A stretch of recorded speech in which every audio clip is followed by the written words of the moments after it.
Bom, a gente inicia o vídeo de hoje dizendo que a guerra que você está assistindo pelo mundo hoje é bem diferente de todas as guerras que esse velho mundo já assistiu. Bom, e isso parece lógico pelo fato de que cada era tem suas guerras, com características, limites e visões próprias. Carl von Clausewitz, o teórico da guerra do século XVIII, já dizia que cada época tem seu tipo peculiar de guerra, suas próprias condições e preconceitos limitantes. E ele estava certo. Mas aqui está o desafio, gente. Entender a guerra enquanto ela acontece é algo extremamente difícil. Prever como será a próxima, aí é quase impossível. A mudança nas guerras sempre chega como uma surpresa. Olha só o século XX. Durante boa parte da Guerra Fria, a preocupação dos estrategistas envolvidos era bem estática: evitar que um conflito entre superpotências esquentasse, com a dissuasão nuclear mantendo tudo no gelo. No máximo, as batalhas surgiam em conflitos de procuração, como o da Coreia ou no Vietnã, que eram desgastantes, mas controláveis.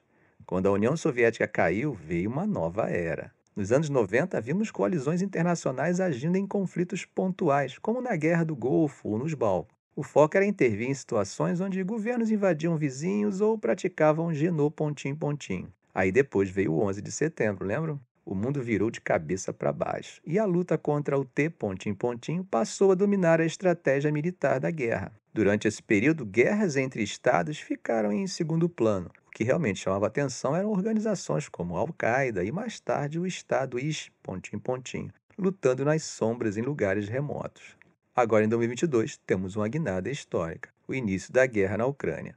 Uma guerra terrestre em larga escala, a maior na Europa desde a Segunda Guerra Mundial. Não é só a Rússia e a Ucrânia que estão lutando, temos uma reconfiguração geopolítica gigante. Estados Unidos e OTAN, por exemplo, estão praticamente participando do conflito, fornecendo suporte sem precedentes para Kiev, enquanto países como China e Irã, de forma mais discreta, apoiam Moscou. E para adicionar ainda mais complexidade, em 2023, o ataque brutal do Hamas a Israel trouxe mais uma crise, que rapidamente escalou para um conflito regional envolvendo múltiplos estados e grupos não estatais. Parece claro, gente, que saímos de uma era de guerras limitadas para um tempo de conflitos abrangentes. É como se voltássemos ao conceito de guerra total: mobilização total de recursos, priorização da guerra sobre tudo, ataques a diversos tipos de alvos.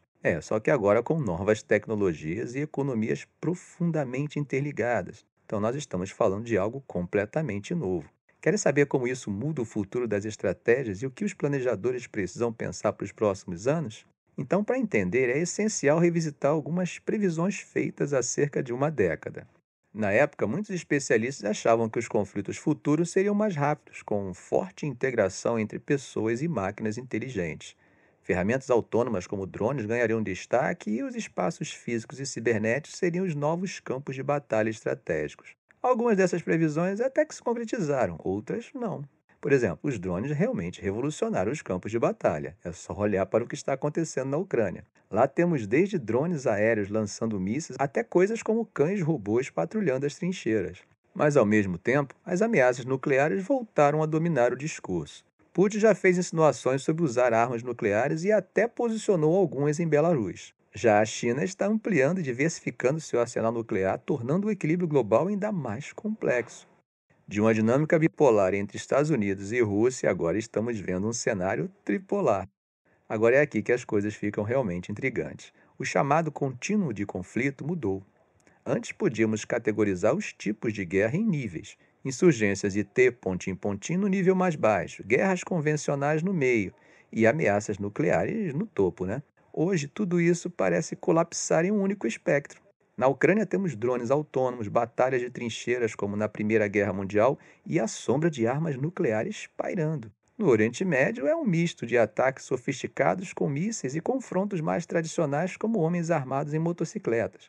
No Indo-Pacífico, a disputa é no mar e no ar, com exercícios militares em torno de Taiwan aumentando a tensão. E falando no mar, esse espaço se tornou mais estratégico. Durante a era pós-11 de setembro, a maior parte dos ataques marítimos tinha como alvo áreas terrestres. Hoje, os próprios mares viraram campo de batalha. Quer um exemplo? A Ucrânia já destruiu mais de 20 navios russos no Mar Negro. E no Mar Vermelho, ataques de grupos como os Houthis praticamente fecharam a rota para navegação comercial. E isso levanta uma questão, gente. Se os Estados Unidos não conseguem proteger o Mar Vermelho, lembram da metáfora do urso e da baleia? Será que estão prontos para fazer isso no Indo-Pacífico, onde as coisas estão cada vez mais tensas? Será que a teoria do poder marítimo de Alfred Mahan está mais uma vez sendo questionada? Bom, essa pluralidade de conflitos também nos lembra que as armas que são a sensação do momento podem rapidamente se tornar obsoletas. Pense em 2022, quando as munições guiadas de precisão da Ucrânia pareciam revolucionar a guerra contra a Rússia. Mas no ano seguinte, os russos já haviam encontrado formas de neutralizá-las, usando contramedidas como interferência eletrônica. Isso acaba nos ensinando que, na guerra, cada avanço é seguido por uma reação, uma contra-estratégia.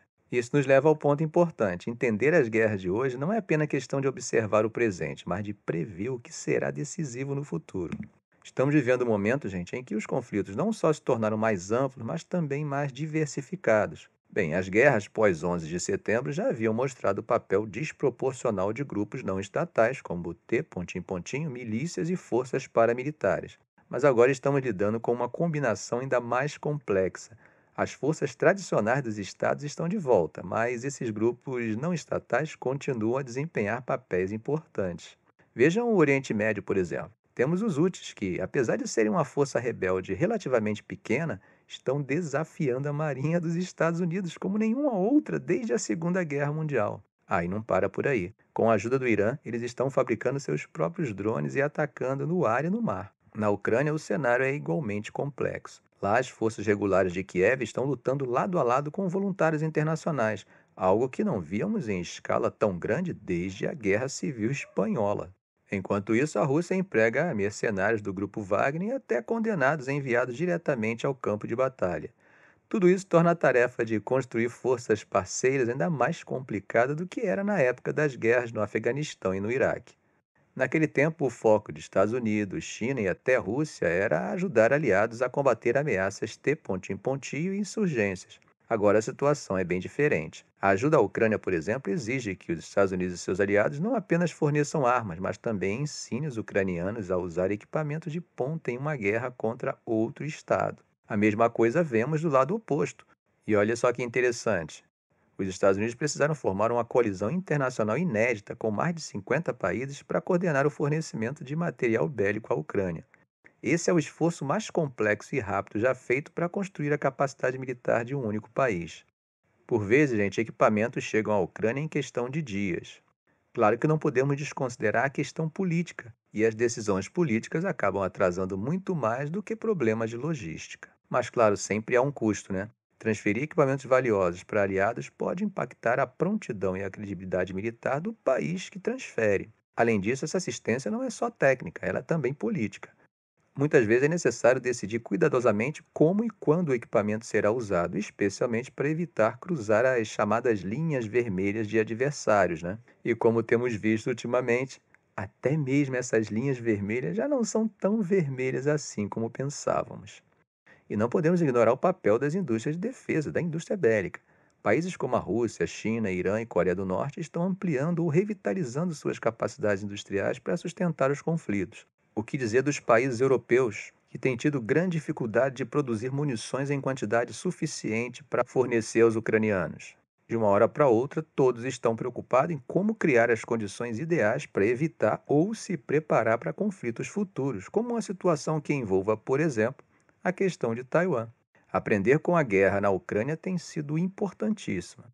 Estratégias como construções de coalizões regionais, entrega rápida de assistência e adaptação a cenários realistas já estão sendo aplicados no fortalecimento da defesa de Taiwan e também no fortalecimento da capacidade chinesa de invadir a ilha. Mas é claro, gente, essas ações, ao mesmo tempo que pode trazer estabilidade, podem ser elementos desestabilizadores, uma vez que a expansão de poder para além dos limites históricos naturais pode acabar formando medos e, em consequência, ações de prevenção contra a ameaça hipotética que foi lida com o expansionismo. Mas aqui vai um ponto importante. No futuro, os estrategistas terão que lidar não apenas com forças estatais, mas também com uma ampla gama de atores, insurgentes, mercenários e até empresas comerciais. Vocês lembram que durante a era pós-11 de setembro, a palavra dissuasão quase que desapareceu do vocabulário? Afinal, naquela época, a principal preocupação eram grupos como a Al-Qaeda e o Estado Islâmico, atores não estatais que não poderiam ser dissuadidos de forma tradicional. Era o que alguns chamavam de choque de civilizações. Pois bem, que diferença alguns anos fazem, hein? Hoje, dissuasão é um conceito central em quase todas as discussões sobre política externa e segurança, em qualquer veículo que trate sobre o assunto. Por exemplo, aqui em nosso canal. E isso se dá porque estamos lidando novamente com grandes potências, como Estados Unidos, Rússia e China. E a dissuasão, gente, tem duas partes principais. A primeira é a que chamamos de dissuasão por negação. Bom, basicamente é dificultar a vida do adversário, tornando-o super complicado para ele atingir seus objetivos. Mesmo que o ataque inicial aconteça, a ideia é limitar os estragos e evitar que o conflito escale. Quer um exemplo? Bom, lá no início do ano, o Irã lançou um ataque contra Israel. E o que aconteceu?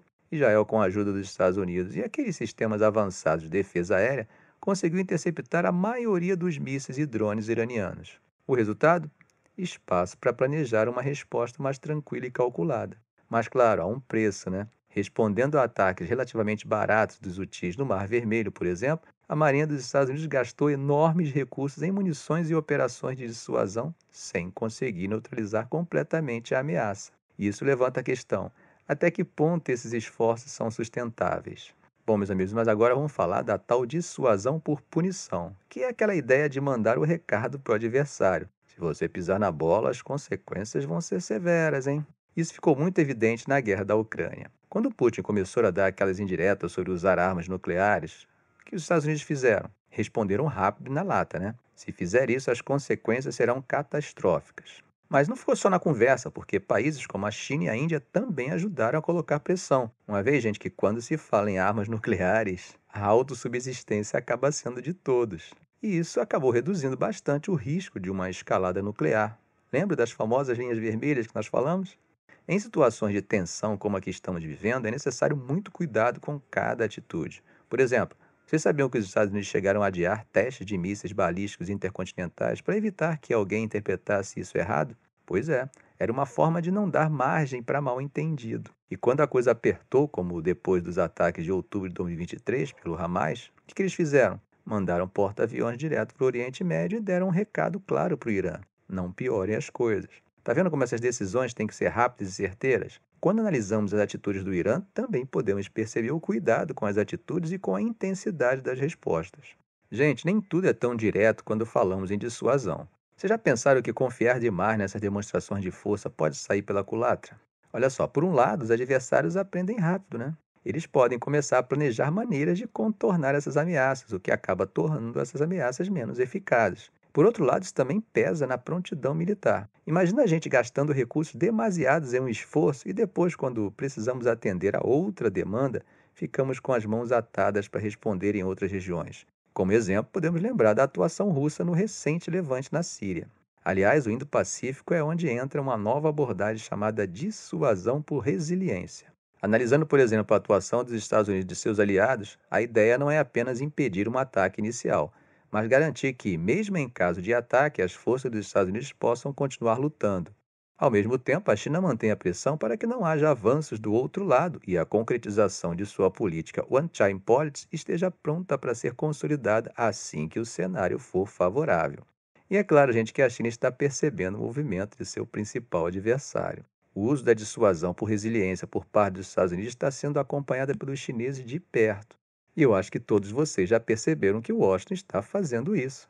Se espalhando literalmente. Eles estão diversificando suas bases militares, entrando em novos territórios, como as Filipinas, e reforçando parcerias com aliados, como a Austrália e o Japão. Na visão de Washington, trazendo estabilidade. Na visão de Pequim, aumentando a instabilidade.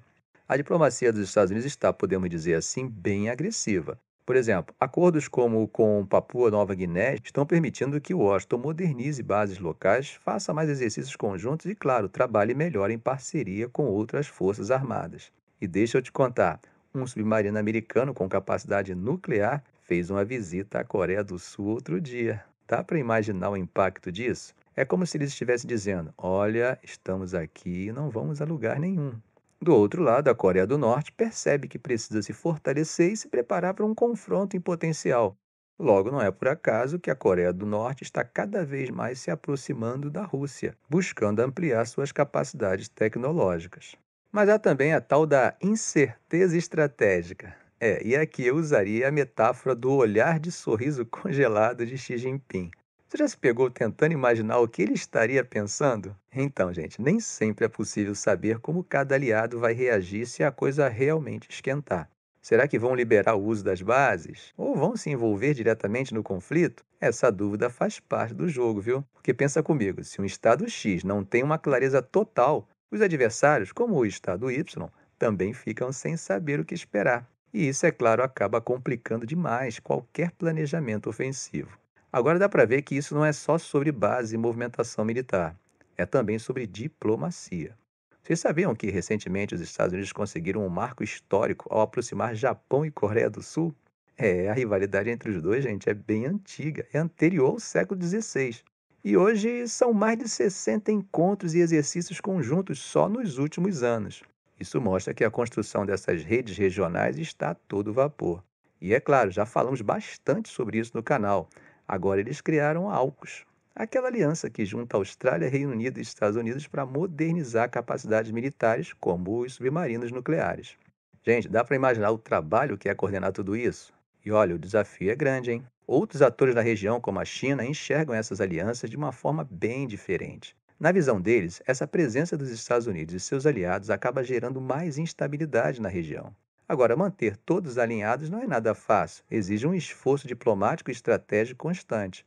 No fim, enquanto uns acham que essas colaborações reforçam a estabilidade, para outros elas são vistas como um fator de tensão que gera a necessidade de se armar e buscar cada vez mais alianças possíveis e disponíveis. Agora, gente, como evitar que esses conflitos escalem para uma guerra total? A resposta está em um conceito muito importante: agir antes que a coisa toda exploda. Isso significa fortalecer alianças, investir em tecnologia, mas, acima de tudo, ter uma visão bem ampla. Os conflitos de hoje, como na Ucrânia e no Oriente Médio, mostram o quão complexos são os cenários modernos. Eles não se limitam mais a batalhas militares, são fenômenos que envolvem sociedades inteiras, economia e até o clima político global. Por isso, as estratégias precisam ir além de simplesmente adquirir as armas mais avançadas. Elas devem incluir sistemas novos e antigos, trabalhando juntos, porque cada peça tem sua função.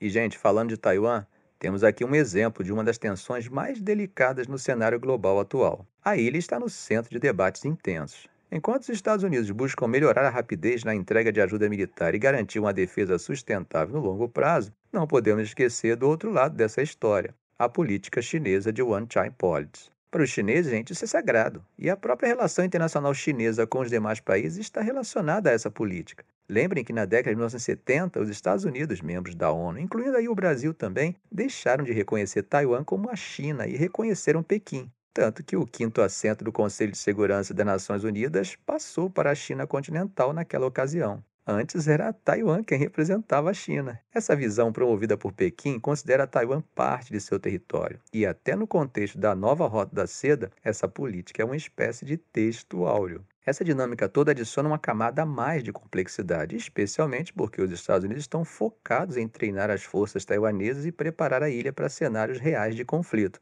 Mas, como vocês sabem, não adianta só ter tecnologia de ponta. Se os soldados não estão prontos, o impacto pode ser limitado. E olha só, falando de alianças, a relação entre os Estados Unidos e a Índia também merece uma atenção especial. Por anos, essa parceria foi meio morna, né? Não tinha aquele entusiasmo todo. Mas olha como as coisas mudam, hein? A necessidade de se contrapor à China fez com que os Estados Unidos buscassem se aproximar de Nova Delhi, deixando inclusive de implicar com o seu programa nuclear. A Índia sabe disso e tem se aproveitado para garantir uma espécie de equidistância pragmática. A participação em grupos como o BRICS equilibram essa aproximação com os Estados Unidos. E claro, Nova Delhi não vai menosprezar esse piscar de olhos de Washington, mas provavelmente vai deixar claro que não é para casar, é uma relação aberta. No final das contas, o cenário de segurança global é o mais No final das contas, gente, esse cenário de segurança global é o mais complicado desde o fim da Guerra Fria. O que podemos aprender com as guerras de hoje é que a preparação e a prevenção são as chaves para evitar algo ainda maior e mais devastador no futuro, e que a paz volte a ser o cenário predominante no nosso mundo. Ficamos por aqui. Se esse vídeo foi útil a você, faça um comentário, compartilhe em suas redes sociais, dê um like. E é claro, se ainda não for inscrito, inscreva-se no canal e ative o sininho para não perder os próximos vídeos. Ok, gente? Um grande abraço do professor Arão Alves.